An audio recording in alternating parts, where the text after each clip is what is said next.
to the virtual Exploratorium Museum and Second Life. My name is Emily Starbrook, and I will be your guide to some of the amazing exhibits built in Second Life by myself and the Exploratorium staff under the direction of Patio Plasma.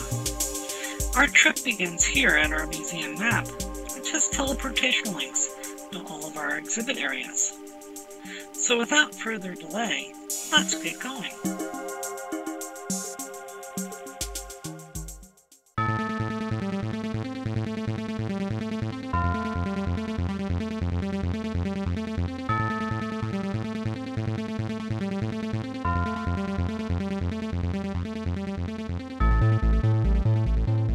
Here is one of my favorite exhibits. It demonstrates how you can use the physics of Second Life, in this case, the physics of wind and aerodynamics, to demonstrate how the angle of attack of an airfoil affects lift. The stronger the wind, the higher the airfoils will rise. And yes, Second Life does have wind.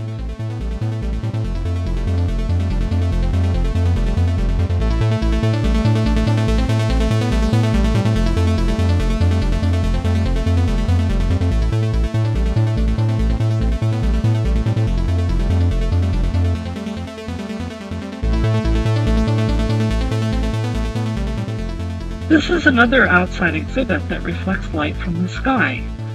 It's adjusted by changing the angle of the mirror, and that in turn reflects the sun in different ways. There are no true mirrors in Second Life, but there are shiny prims, or primitive objects, that approximate light reflections. This was ideal for building this exhibit, and it really does look like it does in real life.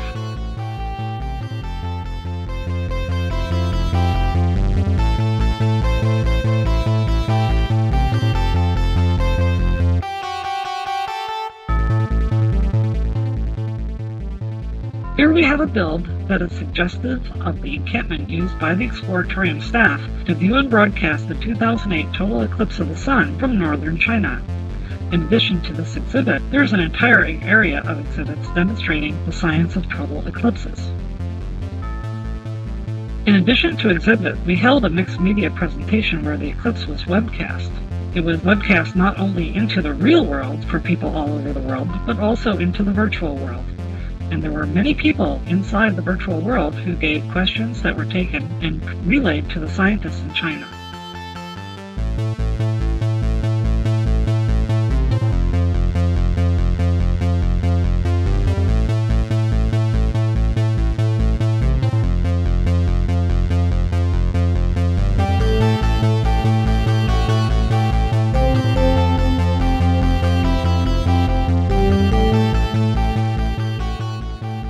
The solar eclipse, we also had a mixed media event for the total lunar eclipse in December 2010. We also built a number of supporting exhibits, and we held an event that was also webcast.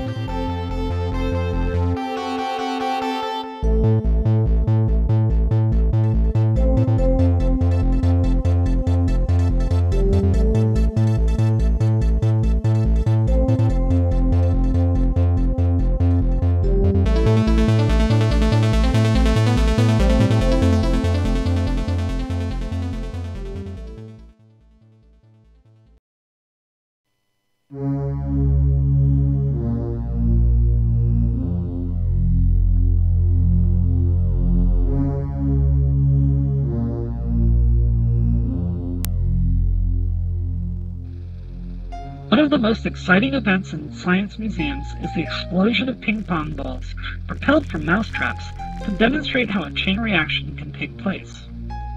Normally it's impractical. It takes forever to set up, has a short lifetime, and takes forever to set back up again. In Second Life, it can be more easily done.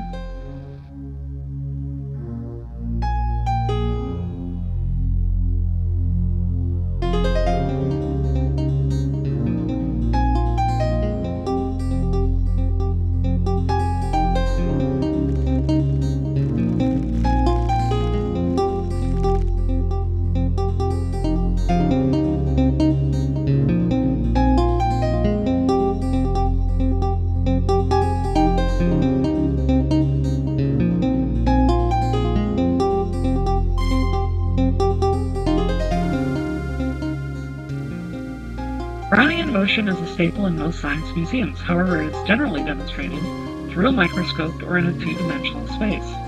In Second Life, we can not only make it truly three-dimensional, we can have fun with it.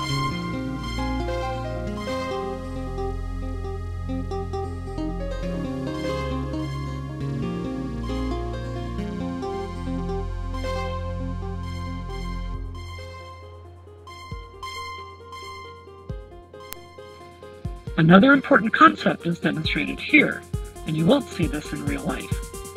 As you can see, the pollen is sending telemetry to this tracking exhibit, so we can see the history of their movement, and as you can see, it is truly a random walk.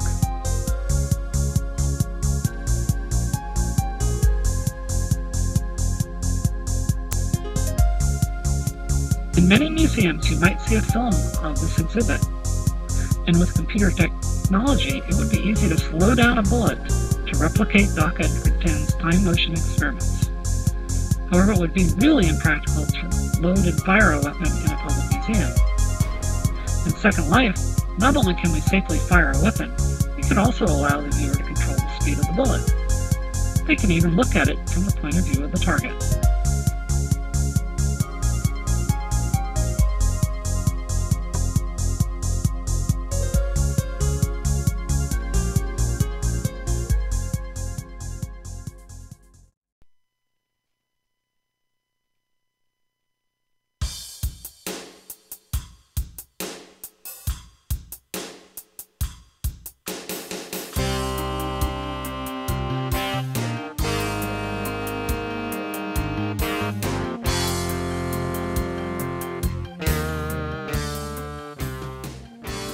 There are times when we want to do things on a large scale, and one of the things we wanted to demonstrate was galactic Doppler shift, redshift, and we considered many approaches. In the end, we decided to do it on a cosmic scale, starting with a quantum singularity and one big bang. What we came up with was both educational and fun.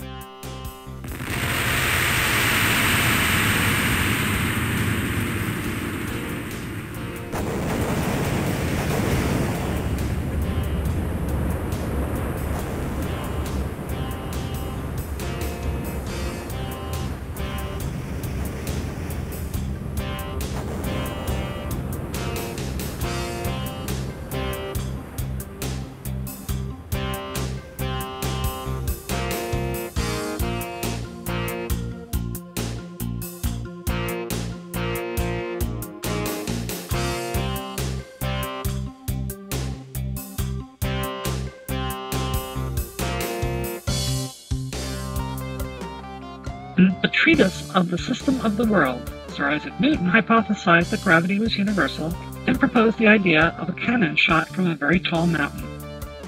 In Second Life, the world isn't curved, but we can build a scale model to simulate it. This is what we came up with.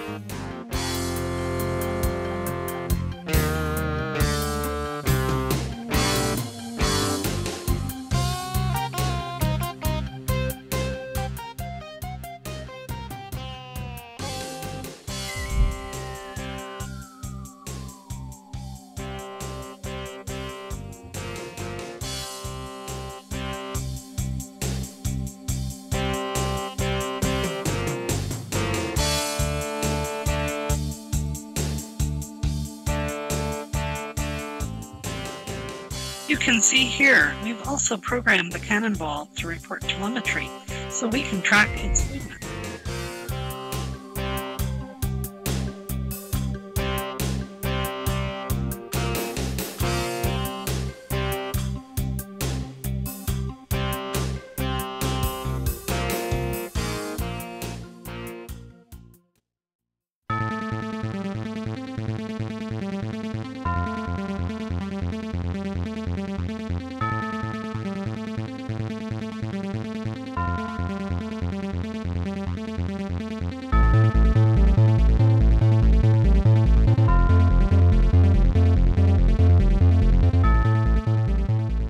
One of the very first exhibits built by the Exploratorium staff in Second Life was the cafe wall illusion, normally found outside the bathrooms. But rather done as a static wall, it was done with a rotating cylinder. The Eureka Museum in Finland had never seen the real exhibit, but found the one in Second Life to be quite compelling, and built a real version of it for their museum.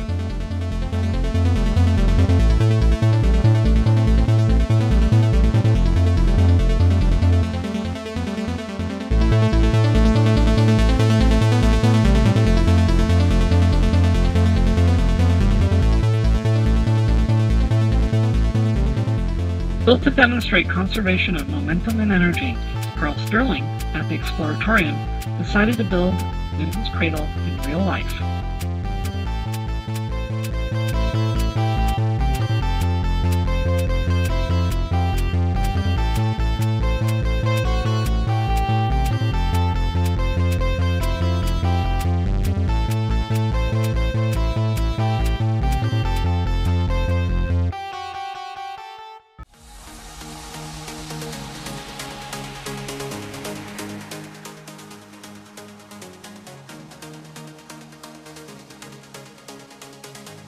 Sometimes we build exhibits just for fun, and this popular exhibit is one of them.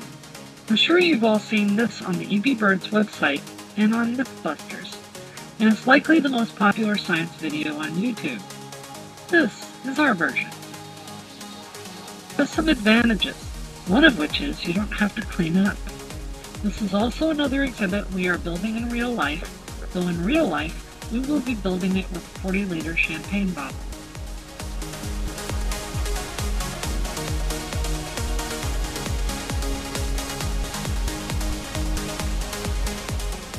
This is another exhibit that is just for fun, and in this case, only virtual animals were harmed in the process.